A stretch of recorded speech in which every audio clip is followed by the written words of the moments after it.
background noise is a kettle of water boiling. In the office of John Kao, the founder and CEO of EdgeMakers.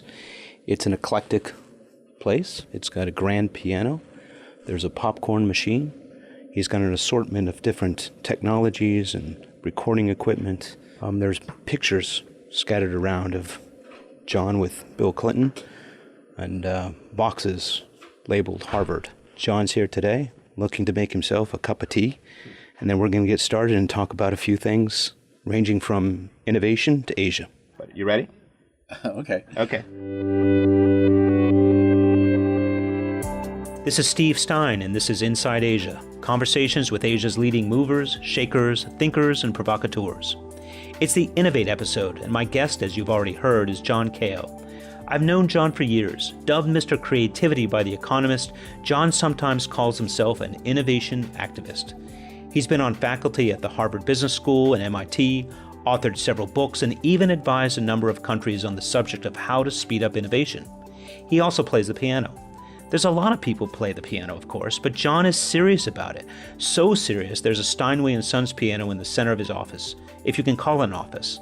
It's more like a space, filled with loungers, sound equipment, piles of books and posters. I started off by asking, why the piano? Why now? Well, the simple reason for having a piano, in this case, not just any mere piano, but a Steinway Model D, meaning a 9-foot, 10-inch concert grand piano. I mean, the simple-minded answer is that if I want to practice, I need to have a piano. And so why have a situation where I'm unable to practice during the day or during the evenings when I'm in the office? But I think the larger reason is that for me, having spent much of my professional years looking for the well springs of creativity and innovation and how they work in society and government and business, music has become a very powerful methodology for me to actually explain to a wide range of audiences how the innovation process works. What came first, the music or the innovation? Well, in a way, they happened at the same time. I mean, I started doing music when I was 5 years old, and I discovered jazz when I was 12. And, jazz always had a certain mysterious quality for me because it's music that's created in the moment and that has to sound good and that is based on building a set of capabilities that require a lot of practice. So in that sense, it's a almost perfect analog for what innovation is about. It's not just generating the new idea, but actually having an idea that has value and that is generated through a process that requires practice and repetition. Do you think the original jazz players had this notion of innovation in the back of their head, or is it something that they just did, and therefore are you trying to kind of carry these ideas across into the business or the engineering communities? Well, I think that jazz musicians, especially 100 years ago, probably weren't that intellectual about what they were doing. They had this overwhelming desire to create musical beauty, and so they established a high watermark of what beauty was for them, and then somebody else came along and innovated the idiom and made the music sound even better or different. And that tradition of kind of competition and cooperation is very much a hallmark of jazz because in the 50s especially, there were these customs called cutting sessions where musicians would get together after the real gig and they would just play together. But they were cutting sessions as in, I'm going to be so much better than you that I'm going to cut you off the stage. And so this idea somehow of pushing the envelope and the social aspect of learning was very much embedded in jazz. And, the more you look at jazz traditions, the more you see that the way people learn to be jazz players, the way they collaborate in bands, the way bands are led, the creative process when a musician is at their instrument, all of these things have analogs into the business world and the world of leaders. And the thing that fascinated me, and I wrote a book about this 20 years ago called Jamming, which, is still in print, which is one symptom of how people have looked at this as being relevant for them.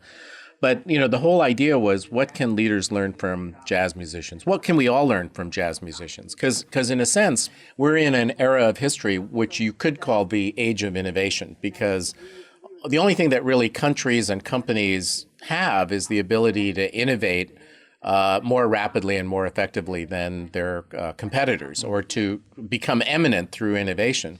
But I would go further and argue that a big part of the age of innovation is actually the age of improvisation, which is the ability to fluidly invent new sources of value as a capability, and not as a set of, old-fashioned management exhortations. And so I do this thought experiment sometimes when I give speeches. I pick somebody in the audience and I say, there's a special event after my talk, which is you're going to give a jazz piano concert.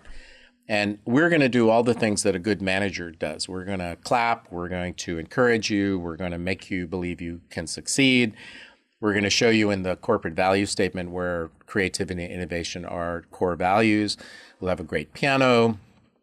We'll take all of the social risk out of your performance, and so forth and so on. And I go on. And, the point is that unless you've been practicing in secret for 10 years, you won't be able to do it. So all of that stuff that passes for good management I wouldn't call it irrelevant, but it's quite secondary to making the process of innovation come alive. So jazz musicians know about innovation, even though historically they may not have been so articulate about it. And these days, of course, there are tons of young, smart jazz musicians who are very articulate about it. One of the things I'm doing is capturing a whole bunch of interviews with jazz musicians of all ages to kind of capture this knowledge.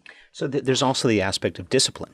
You talk about discipline in your book as well, that every great innovator or every great jazz musician or businessman has to bring into his life or into his practice discipline. How does that apply? Well, music is about discipline. There's a discipline of, there's the discipline of harmony. This is a major chord, and that's not a particularly harmonious sounding chord. So understanding the architecture of music, having the motor skills, then understanding what sounds good and what doesn't in a jazz idiom. So, what's exciting and not boring. All of these things require discipline because there are rules, and the rules are wired into the structure of the human ear and how we hear. The rules are structured in terms of the physics of music.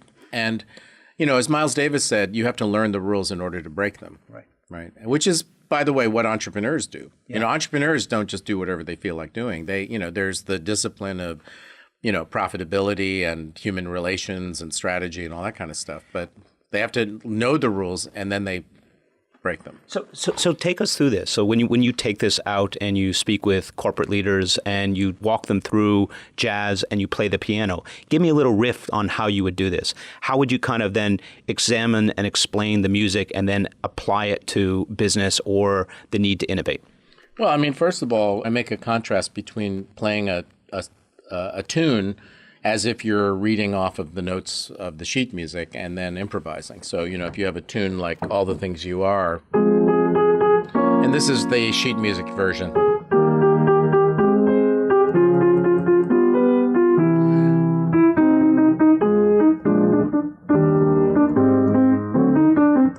And, the sheet music enables that and only that.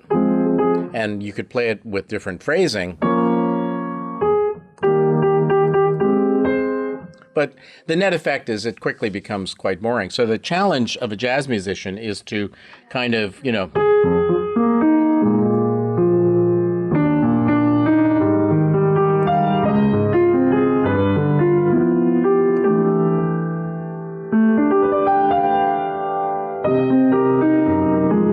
then the real challenge is to play a new melody. So instead of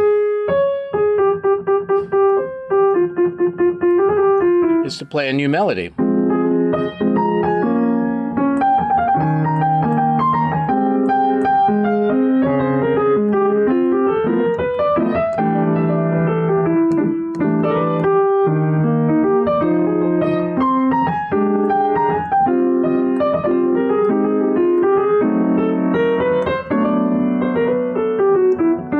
And, the point is, I didn't think about those new notes at all. They were coming from some familiarity with the tune and the jazz idiom and muscle memory and so forth and so on. So once people understand that there's a capability at work here. This isn't just, sitting down at the piano and playing whatever notes you feel like, because, this is what playing whatever you feel like, and this is what it sounds like. It's chaos.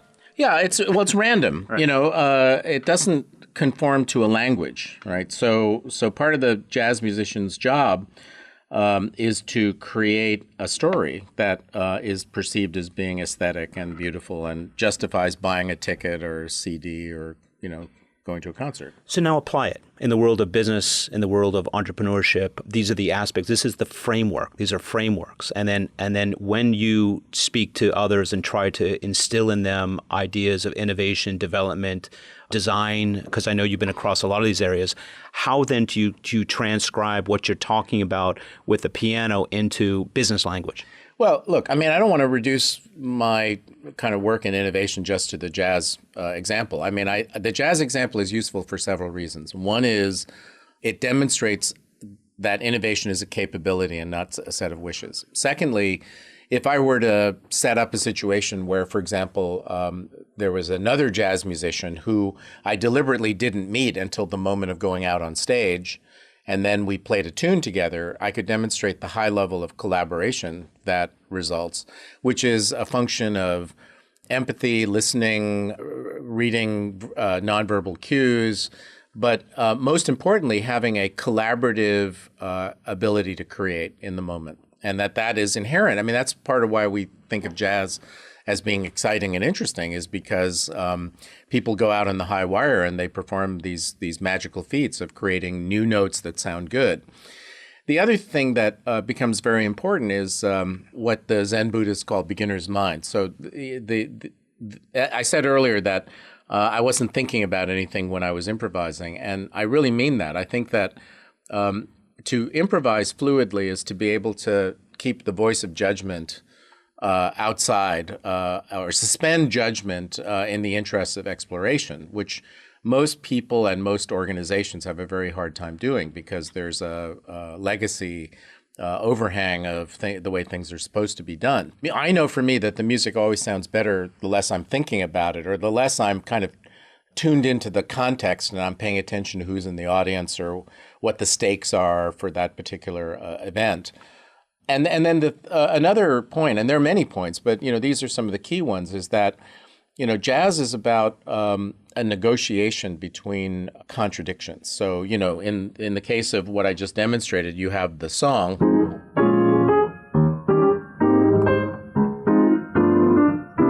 and then you've got every note. And then how do you kind of craft something which is a resolving of the creative tension between the notes as they're written versus the notes that you want to discover? What is the creative tension between you as a solo voice versus you playing with other people? What is the point of resolution between you as somebody who's familiar with the traditions versus somebody who's going into the future? And so every note that you play becomes a resolution of certain creative tensions in the moment. And, experience shows that is exactly what goes on in the mind of an entrepreneur or a great leader. There's never an algorithm or a very fixed set of reference points. There's always kind of a negotiation among creative tensions that leads to a decision in the moment that is good enough for that particular moment, but then there's the next moment and the next moment. And how do you reconcile that? Because you look at, corporations today, as you alluded to before, and they're becoming overly structured in so many different ways.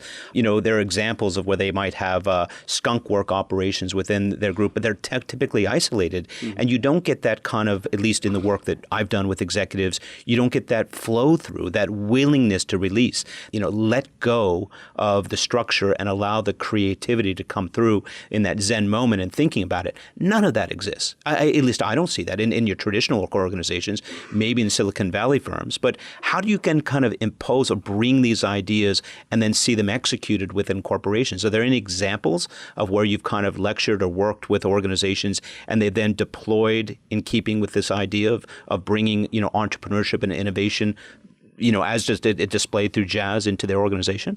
Well, it's a very basic aha, which is most of the stuff we think is relevant to managing innovation really is not relevant. And so we have to start understanding what the capabilities are that we choose to focus on and to practice and to become really good at. And, that question eludes a surprising number of senior people, and so they think of managing innovation as culture building and mood setting. And that's in my mind, always secondary to, what are the hard capabilities that are relevant to innovation? Is it about strategic foresight or brainstorming or design tools, or is it about creating an innovation context, talent management, acting like a venture capitalist? There are many elements of the skill set, and not all organizations can be good at all of them. So just to embark on the road of understanding that there is a task of defining what you want an innovation agenda to be, what you want from innovation, what you're trying to accomplish with it,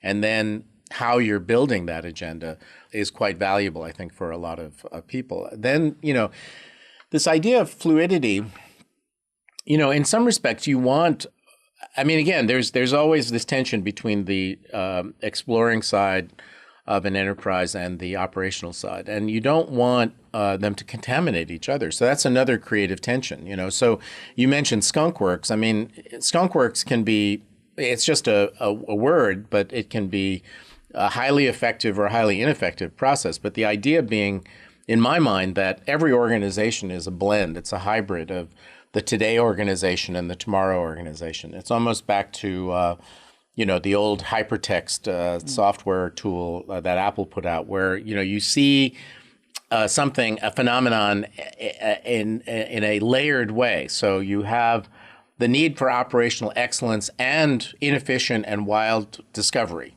right? Well, how do you reconcile those in one organization? Typically, at least if you read the Innovator's Dilemma playbook, you've got to set up mechanisms that support both, and you've got to negotiate both.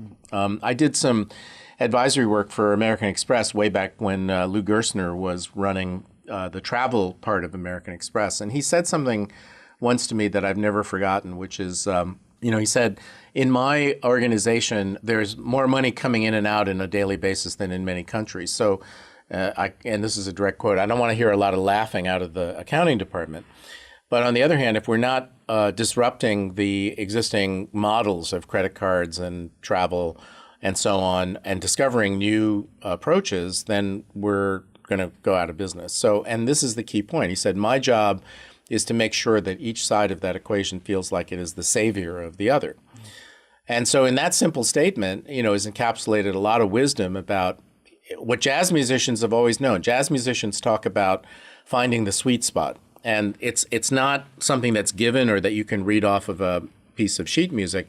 It's something you discover with other people, where you're in a groove, or you found a place where it's good to stay there for a while with other people because the music sounds really good, and that sweet spot's going to shift. This is Steve Stein, and you're listening to Inside Asia. I'm talking to innovation guru John Kao about the surprising connections he makes between innovation and jazz. I've just asked him if there are companies who have actually put his wild ideas into practice. What corporations have shown a willingness to let go of structure in the name of creativity? One quick note. During our conversation, John makes reference to something called skunkworks. As some of our audience is going to already know, the idea of skunkworks came from Lockheed Martin, where it was the official alias of the company's advanced development programs. Today, skunkworks just means a small group of people in a company who works on a project in an unconventional way. The group develops things quickly with minimal management constraints, just as they did at Lockheed Martin, with the idea of eventually incorporating whatever product or service they're developing into usual business processes. On the one hand, corporations know they need some form of skunkworks, but on the other hand, they resist the idea, fearing perhaps a breakdown in conventional hierarchy and processes. I asked John why that was the case. I think a lot of companies are engaged with these questions. Everyone defines their own metric, so it's hard to say that there's, one objective metric that you can apply to all companies. But I think that it's difficult, and the reason that it's difficult is because the rewards for leaders and managers tend to skew towards the operational side, the legacy side, the tyranny of quarterly reports. There's the tyranny of doing things the way they've always been done. And there are often penalties for taking risks, So you take a risk, and, venture capitalists are in business where if 1 out of 10 ventures investments work out pretty well, you're a rock star. And that mentality is very different from the typical kind of custodian manager in an organization. I will say, however, that I think all organizations need to have an innovation agenda. And furthermore, that innovation agenda needs to be a relatively comprehensive one. What I find also is that, people are looking for the new kind of formula of innovation, like they were looking for the formula of quality in the 80s. And they just want a mechanistic tool that they can apply to themselves instead of understanding that, creativity is an intensely human endeavor. It's not efficient. And, the job of the manager is really to create the conditions around which creativity will emerge. And that without creativity, there's really not excellent innovation. I mean, you can have innovation that burnishes or polishes up an existing model. But these days, there's so much disruption going on in everything, career paths and technologies and, customer franchises and business models that, organizations that are not able to articulate a point of view about how they manage creativity, how that flows into innovation, and how that translates into business value, I think are in really bad shape. Yeah, and I'm seeing it everywhere. And this is one of the concerns that a lot of major corporations, in the boardrooms, they're sitting around asking, what could we do differently? And it's all typically around, well, let's throw some money at something. And, well, let's define that. And will that then pass, the approval of our shareholders? And then it circles back and they're stuck once again. But disruption is the motivator for many people right now. They see them creeping. I met with one of the big Asia Pacific CEOs for one of the big hospitality groups. And I asked them, what's your greatest concern? And they said, Airbnb. I mean, who would have thought? I mean, this is one of the top 5-star kind of hotel chains. And yet they see inevitably they're going to have to do something about it. And they don't know what to do. Well, and the reason they don't know what to do is because they don't have a process internally for orchestrating the kind of thinking and effort that would be required to figure that out. And, organizations tend to be focused on efficiency and on, predictability and scientific method and planning, and creativity is in an organization is really none of those things. I mean, it's nonlinear, it's inefficient, it's messy. It often can't be measured. It involves dealing with temperamental, talented, creative people.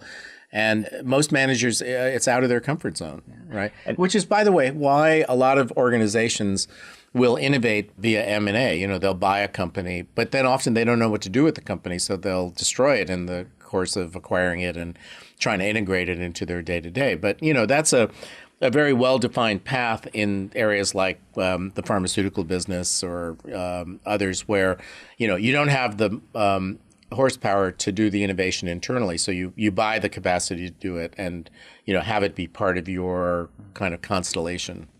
Let's pull back for a minute. I mean, where in the world did all of this fascination with innovation come from? I mean, you taught at Harvard for 14 years. You've been at MIT Media Lab. You've written several books on this. Innovation Nation was about innovation within government. Your current Edge Makers is about innovation in the classroom.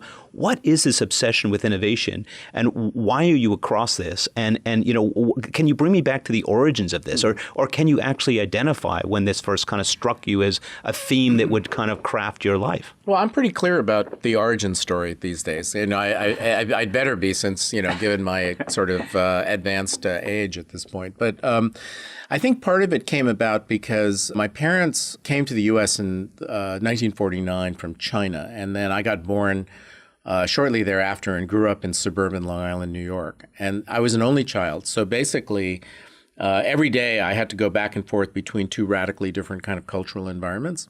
So my parents, who were academics, were very open-minded, but they were still pretty Confucian in their way. And then, the sort of America of the 50s and 60s was the opposite because, the codes were different. In China, you don't talk about your accomplishments. In America, you talk about them all the time. And I had to learn how to function in both environments. So a lot of the theories of creativity say that creativity comes about when you force two frames of reference that are irreducible to each other to coexist in the same space. And that was the story of my life, really. Number one. Number two, there are three elements. Number two was I discovered music really early. I started playing the piano when I was 5. And this whole idea that you could make a connection between something neuromuscular, like hitting pieces of wood on something called a piano, and beauty,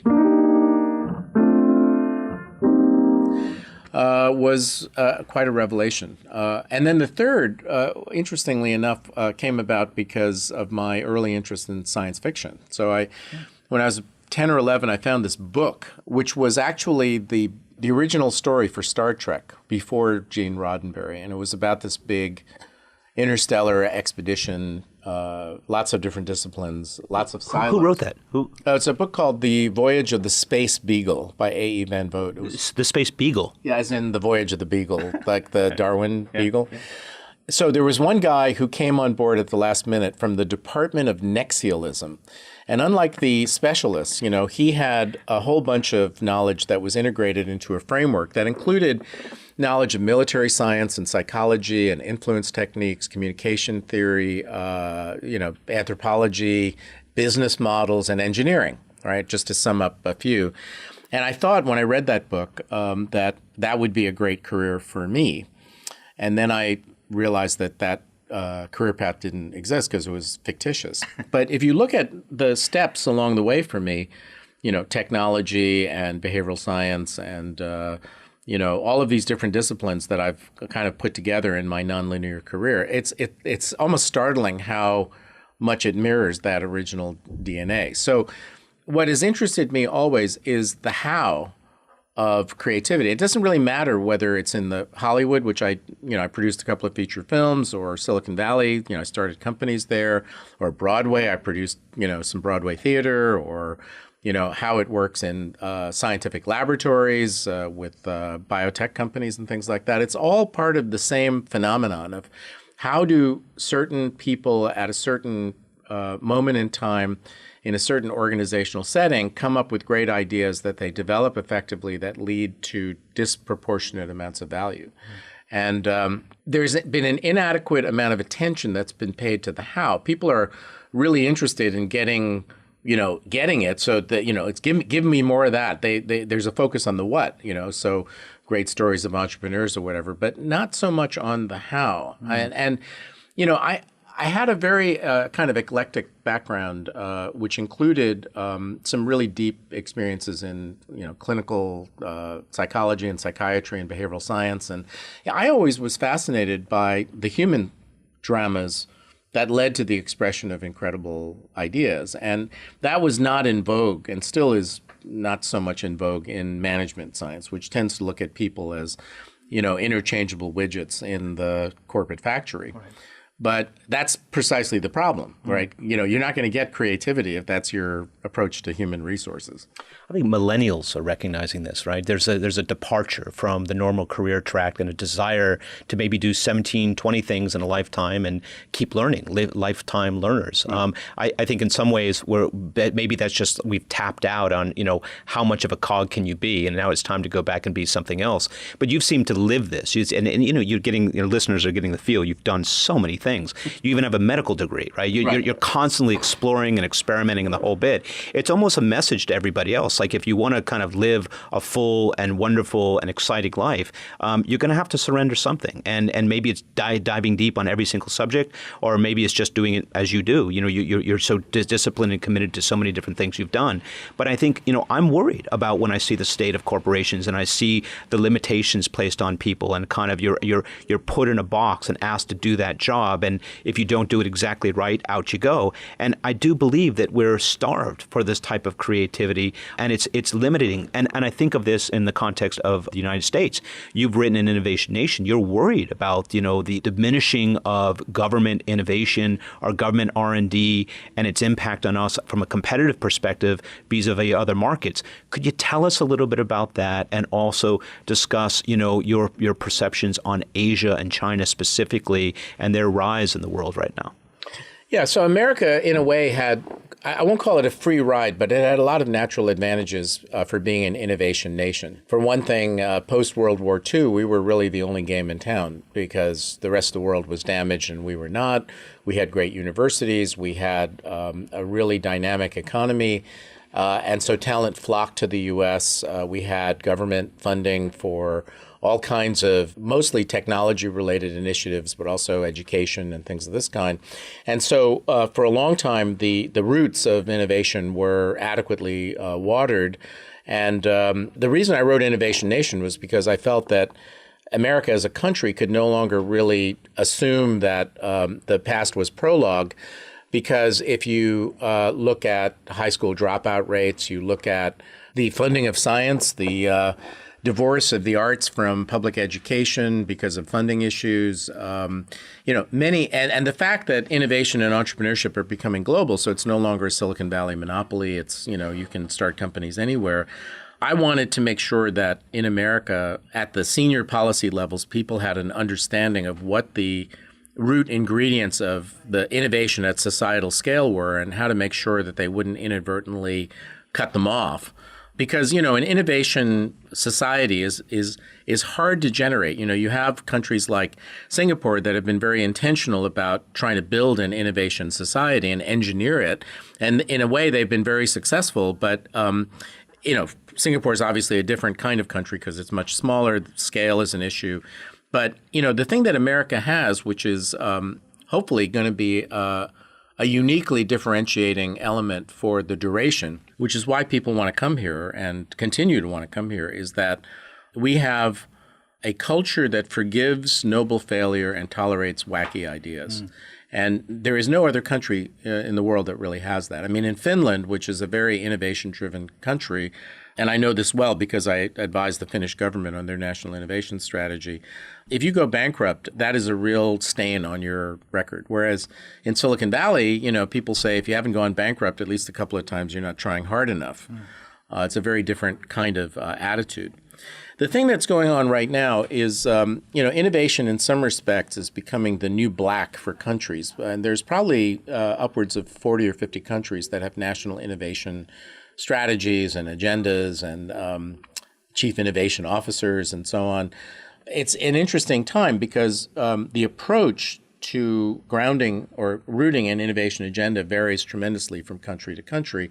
So it's a time of great experimentation. And it's a time where different cultures are coming to the fore in terms of their relative comparative advantage from an innovation perspective, to use an old economics term. So Asia is very interesting because, you could argue that Confucianism has been a brake on innovation because it has created templates for people to fill in, whether it's in business or, government, the whole civil service exams concept, or even the way people study art, which is basically to copy other people's art until you get to be, white-haired and then, innovate something to embellish the pattern and then pass it on to your descendants, as opposed to the kind of disruptive innovation, which is about, killing off the current understandings and doing something dramatically new, and which is also about subverting the authority structure of age, because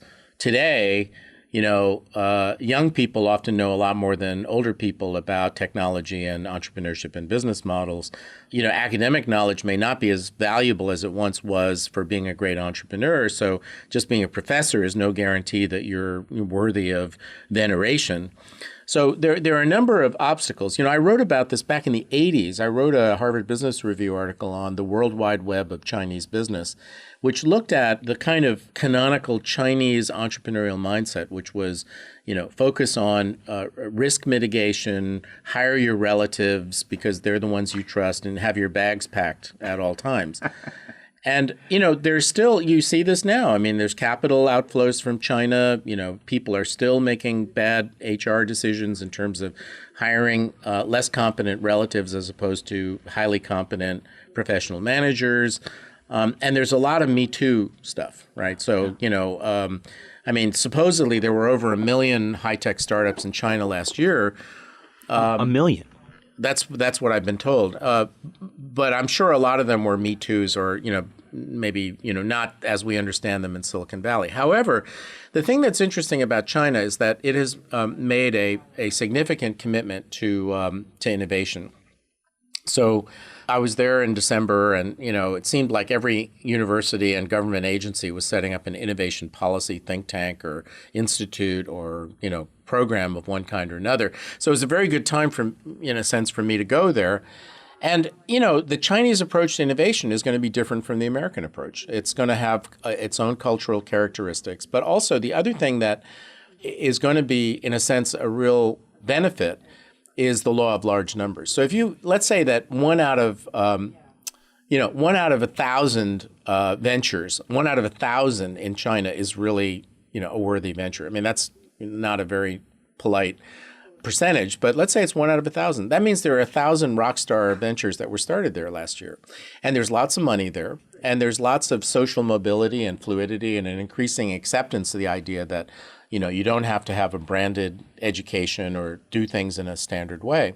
So I think, China is very promising, in terms of the innovation and entrepreneurship equation. To what degree have companies like Alibaba and Huawei, generated this idea within China and among young Chinese that they don't have to go the Confucian path, they don't have to work in state-run organizations or be part of the bureaucracy? I mean, it clearly must have inspired them, but then there's this discord, there's this tension, like you say, between the cultural aspects and the expectations of people, and then this freewheeling innovation at all cost and look at the results. It's not like the United States in that regard, right? There's kind of a grinding that's going on is what I see culturally. Well, I think the scale of the innovation ecosystem isn't as big in China as it is in the U.S. because you can start a company anywhere and, you can find money anywhere and, you can find counter-dependent people who are willing to join a venture anywhere. I mean, the thing that's interesting about the Alibabas and the Huaweis is that they kind of create their own ecosystem. So, yeah, I mean, Alibaba has a university. It trains, up people to be entrepreneurs and entrepreneurial leaders. And, it is a prime example of that whole generational phenomenon. In America, we had Fairchild, which begat Intel, which begat a zillion companies in the digital space. Apple has spawned, hundreds of companies. So the Alibaba alumni are going to be a very powerful force in China, and the alumni from, other, Tencent and other big companies as well. So, once you have that bench strength and you have this sense of, okay, there's a first generation that made money and they can be angel investors and they made mistakes so they can give sound advice, and then they spawn a whole bunch of new people, and those in turn spawn yet another layer of people. You start to get a real community of entrepreneurs and innovators, which is key. So just like the HP, this is China's moment. This is the kind of first phase. And to what degree is that a real risk to the United States and U.S. companies? And then also reflecting on our next U.S. administration that's stepping in and some of their, I think, conventional notions about the way the world works. I mean, what kind of imposition will that have on the changes in China and the way that we engage, commercial to commercial, forget government to government? Well, I'm not sure that commercial to commercial is really going to change much unless there's some kind of unexpected disruptive event, which would be a military problem or some really aggressive, regressive regulatory regime. I think it'll.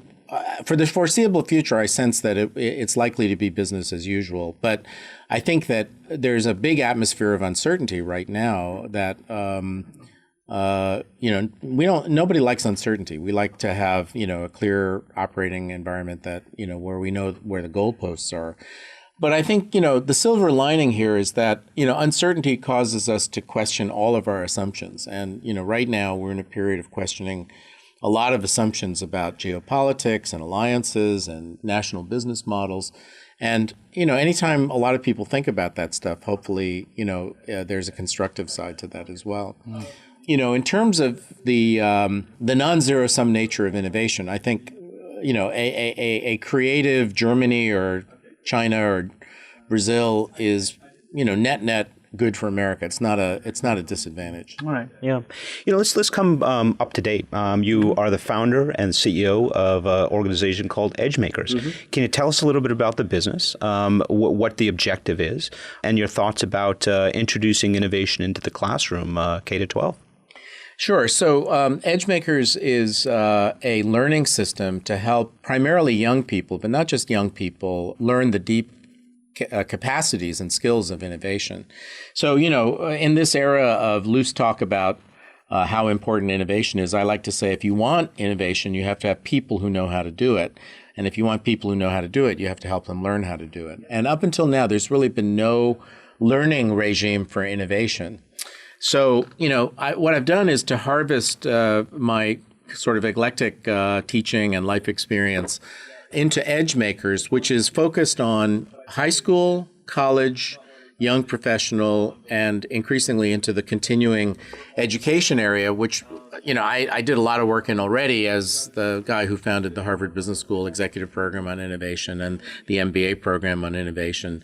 So EdgeMakers is primarily focused on the classroom experience, but there's a whole digital initiative going on to make the assets available online and also available to self-directed learners. And I describe EdgeMakers as integrated, practice-based, and purpose-driven. What I mean by that is we don't just focus on the lightning bolt of, a creative insight. We say edge making is the whole process. You have to generate ideas. You have to know how to take ideas and realize value from them, which is the entrepreneurial process. But you also have to know how to develop ideas, which comes about through disciplines as diverse as design, narrative and story telling and story development, collaborative strengths, digital fluency.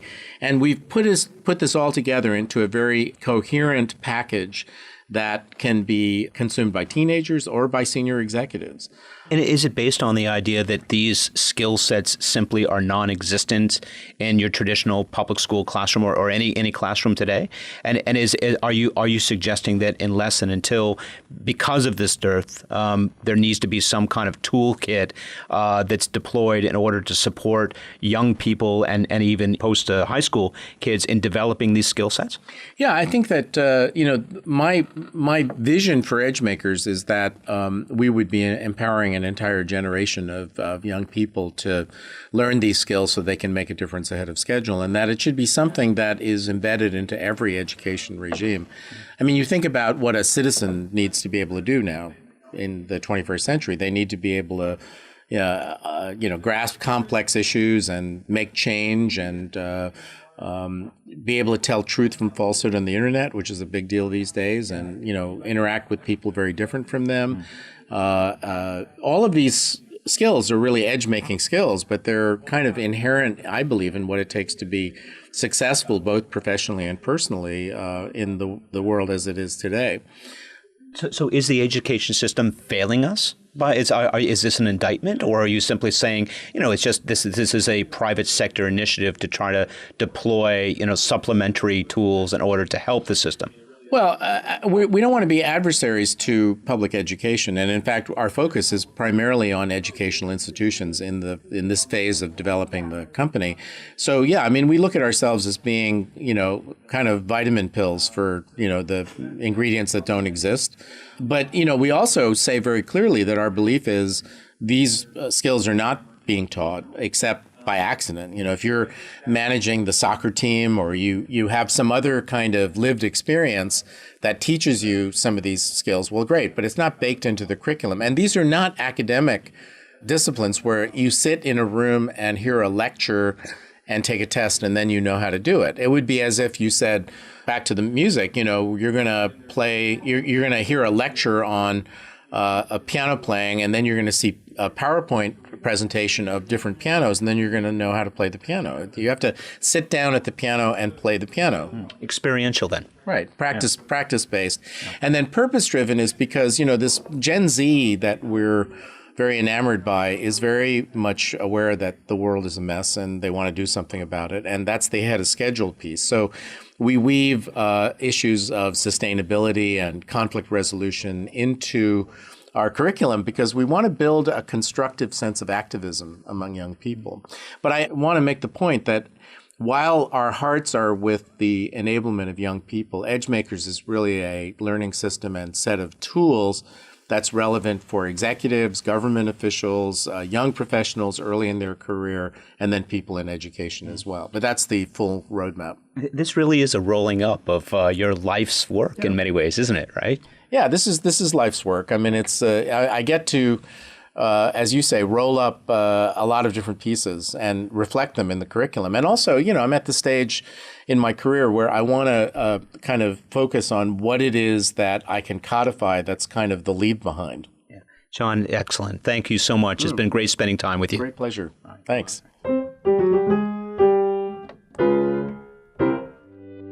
That was my conversation with innovator John Kao. This is Steve Stein, and this is Inside Asia. For more information about who we are, to download our other episodes, for information about how to reach John Kao and find out more about his work, head to www.insideasiapodcast.com. Until next time, this is Steve Stein saying, come in from the outside on Inside Asia.